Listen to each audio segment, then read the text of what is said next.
Welcome to the Colleagues for Life podcast. I'm your host, Megan Hunter, and this is Side Chat. Today on the podcast, let's talk about how we work. I have a theory that how we work is as important as the work itself. And I want to explore this concept by using two characters that many of us know, some of us love to hate.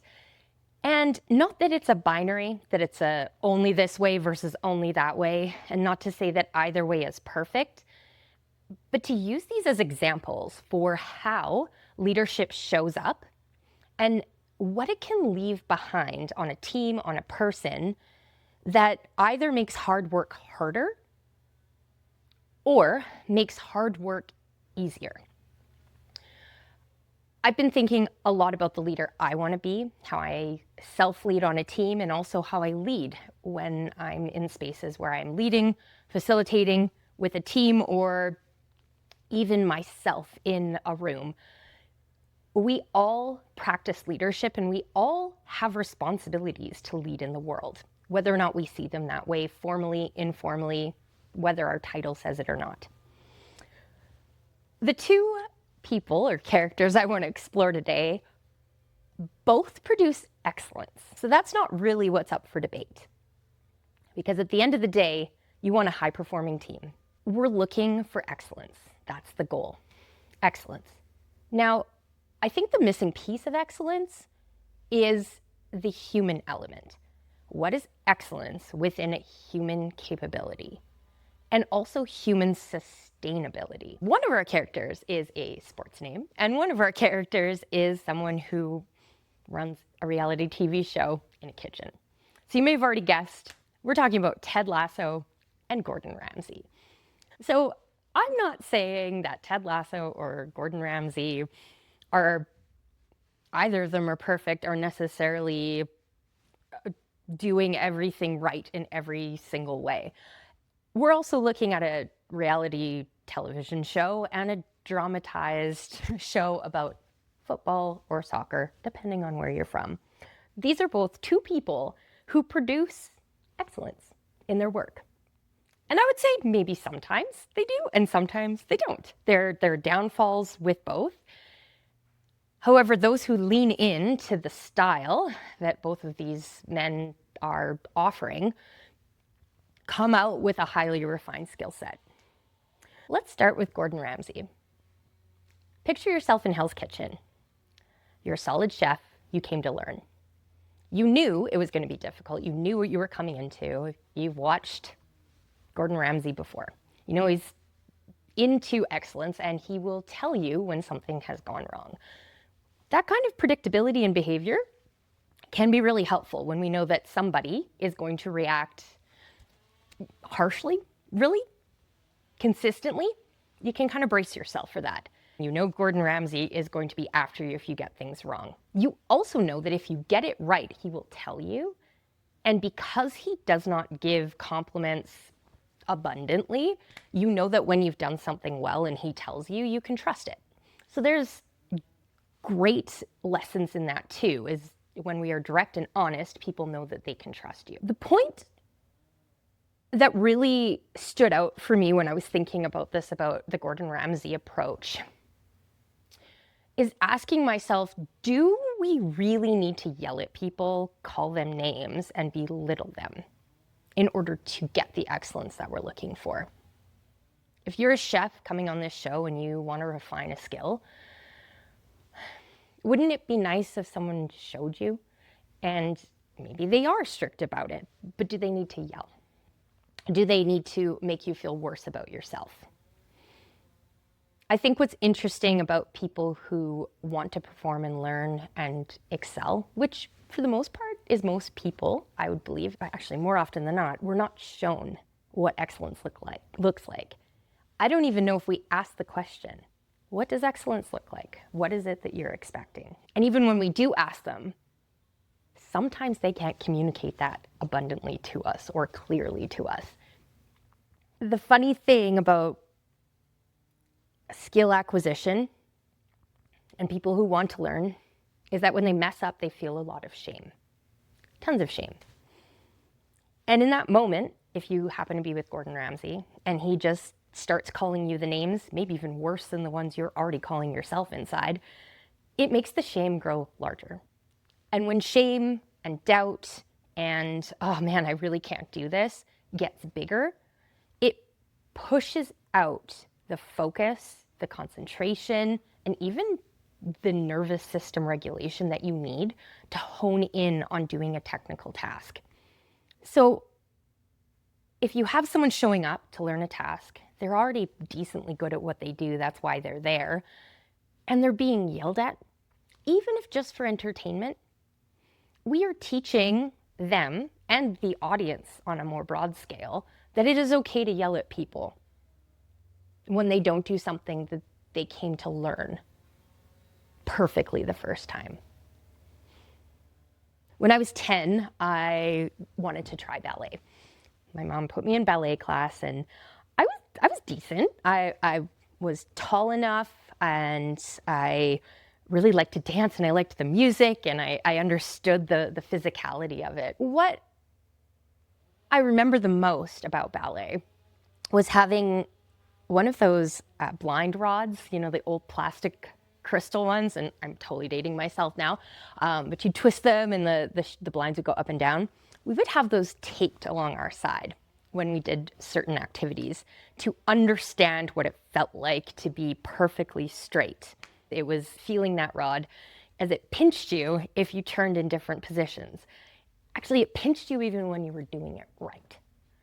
And it was that pinch, that discomfort that we were meant to remember that we were in the right position. So, pain. We were meant to remember pain to know that we were doing something correctly. I don't know if every ballet instructor or ballet school does this, or maybe they have other procedures. I kind of wish I would have seen what kind of dancer I could have been, but honestly, we'll never know, because all I remember of that class is loving to dance, loving the music, loving how the movements felt, the sensation internally when I got something right.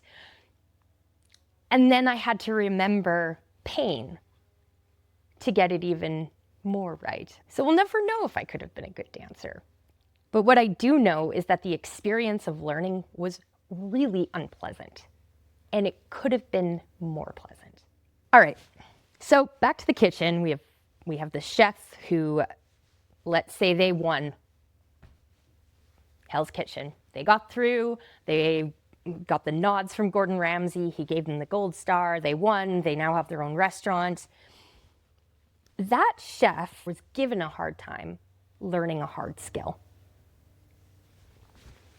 The skills that they were learning were technical, they were difficult, and an added layer of difficulty was piled on. In my line of work, we call that a psychosocial factor, and that would be really bullying and harassment from leadership for the sake of excellence. So yeah, they produced what they wanted to produce. And they produced what their leader, Gordon Ramsay, wanted them to produce. But how did it happen? And what was left behind because of it? That chef now has a choice. They can go on to lead the way that they were led, because, well, I went through it, so you have to too. They may quit cooking altogether because, you know what, I won. It was unpleasant. I know I got all this stuff, but I'm over it. I'm out. I don't want to do this. And if now you have this unpleasant experience that has jaded or shaded something that you used to love, kind of like me in ballet, or maybe this chef reflects and they think, you know what, I am not going to let this experience take away from my love of cooking. And I also don't want the next generation of chefs to have to go through what I went through to become excellent. There is a better way. And to add to that emotional load, cognitive load as well, that this person has to go through, they have to learn what another way is before they can teach it to someone else. So Gordon Ramsay, he's consistent, he's straightforward. When you're getting a compliment, you know you're getting a compliment, and he has high standards. Awesome. But how he gets people there or not is harmful. And he may, in his wake, leave out people who could have been excellent chefs had they been led differently or taught differently. They had the ability, they had the focus, they had the readiness, they had the drive, but they were cut down in the process. And call it needing to buck up and be resilient and get over it. I don't think any of us deserves to be yelled at or called names especially when we're learning, and especially when we voluntarily show up somewhere because we want to be the best at what we do. I don't think being called names and sworn at should come with that ask. Is there another way? And is that way more effective? Does that other way feel better? And does that other way produce the same level of excellence? Let's flip it to Ted Lasso.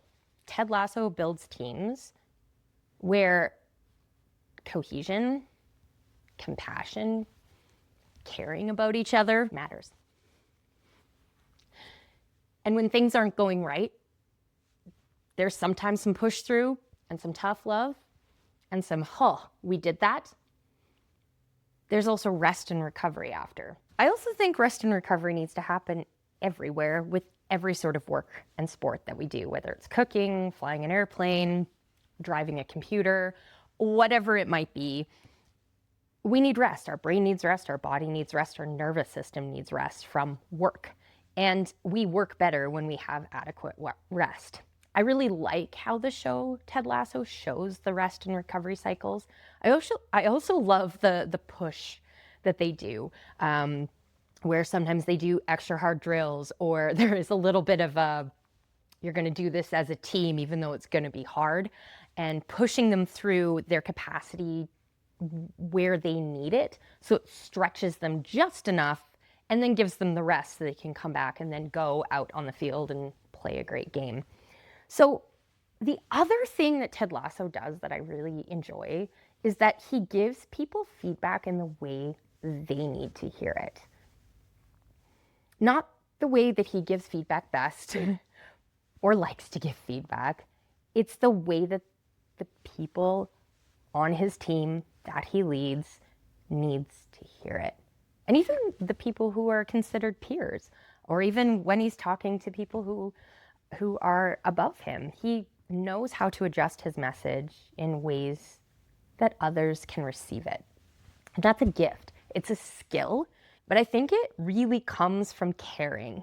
You could see Ted adjust his approach to how he communicates with the different players on the team.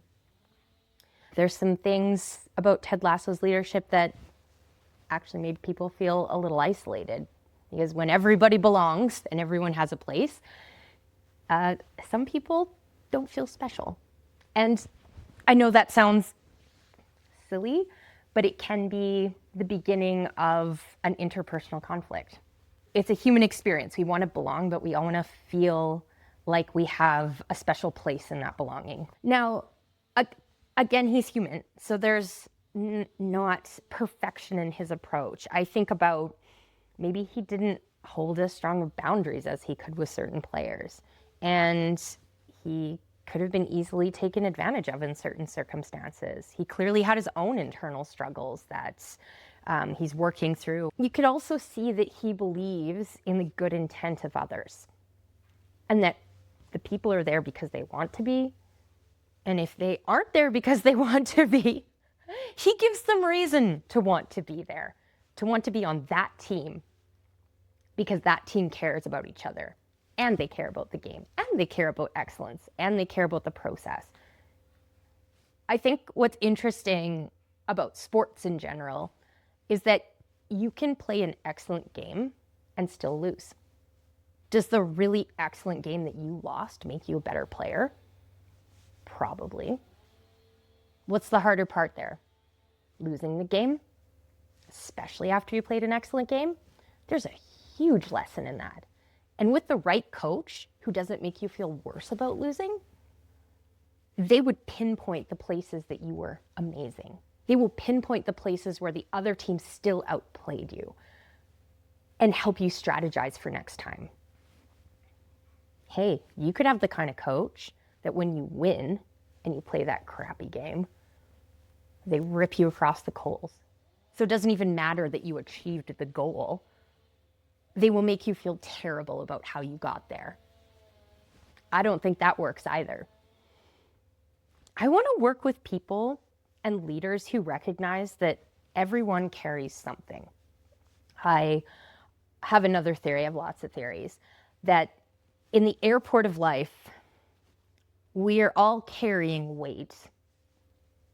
Some people have a rolly suitcase, some people have a broken duffel bag. Sometimes it's easier to carry weight because we just have more support, or we have someone who sees our bag ripping and gives us a new one.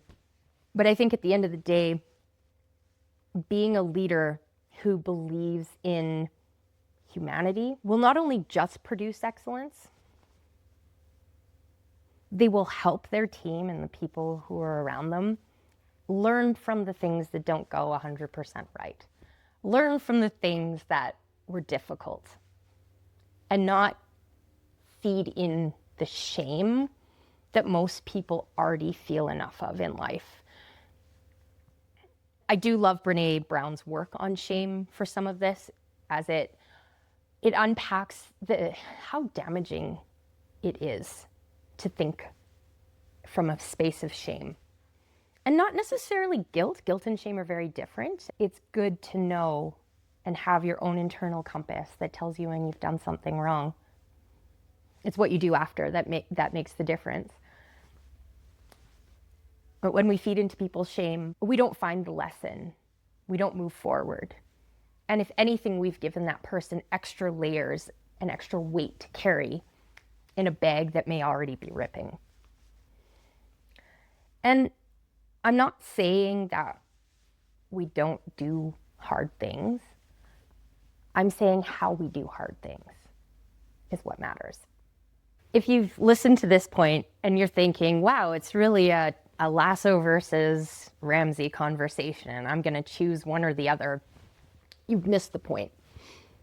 The point is there's many ways to lead. And there are some good things that Gordon Ramsay does. There's some good things that Ted Lasso does. So there's things to be taken from both leadership styles, and there's lessons to be learned from both leadership styles. Questions we can all ask ourselves as we self-lead is, am I the kind of leader that is giving the gift of making a hard task easier? Or am I the kind of leader that consciously or unconsciously is adding an extra layer of complexity to an already difficult task? It's the kind of leader I want to be. I know I'm not perfect at it. I know I'll always be learning. I aspire in my journey to really get to know people, leave space to listen. So I'll leave you with those questions. Are you the kind of leader that makes a hard job harder or a hard job easier? You really have the power to choose. You also have more power to influence how those hard jobs can be easier and more aligned with what is needed for human performance. So there you have it, friends. How we do the work is as important as the work itself. And I'd love to hear from you. How do you do the work? Or how does the work feel better, especially when it's hard? Through different ways that you lead or have been led. Yeah, let me know. Anyway, until next time, stay collegial,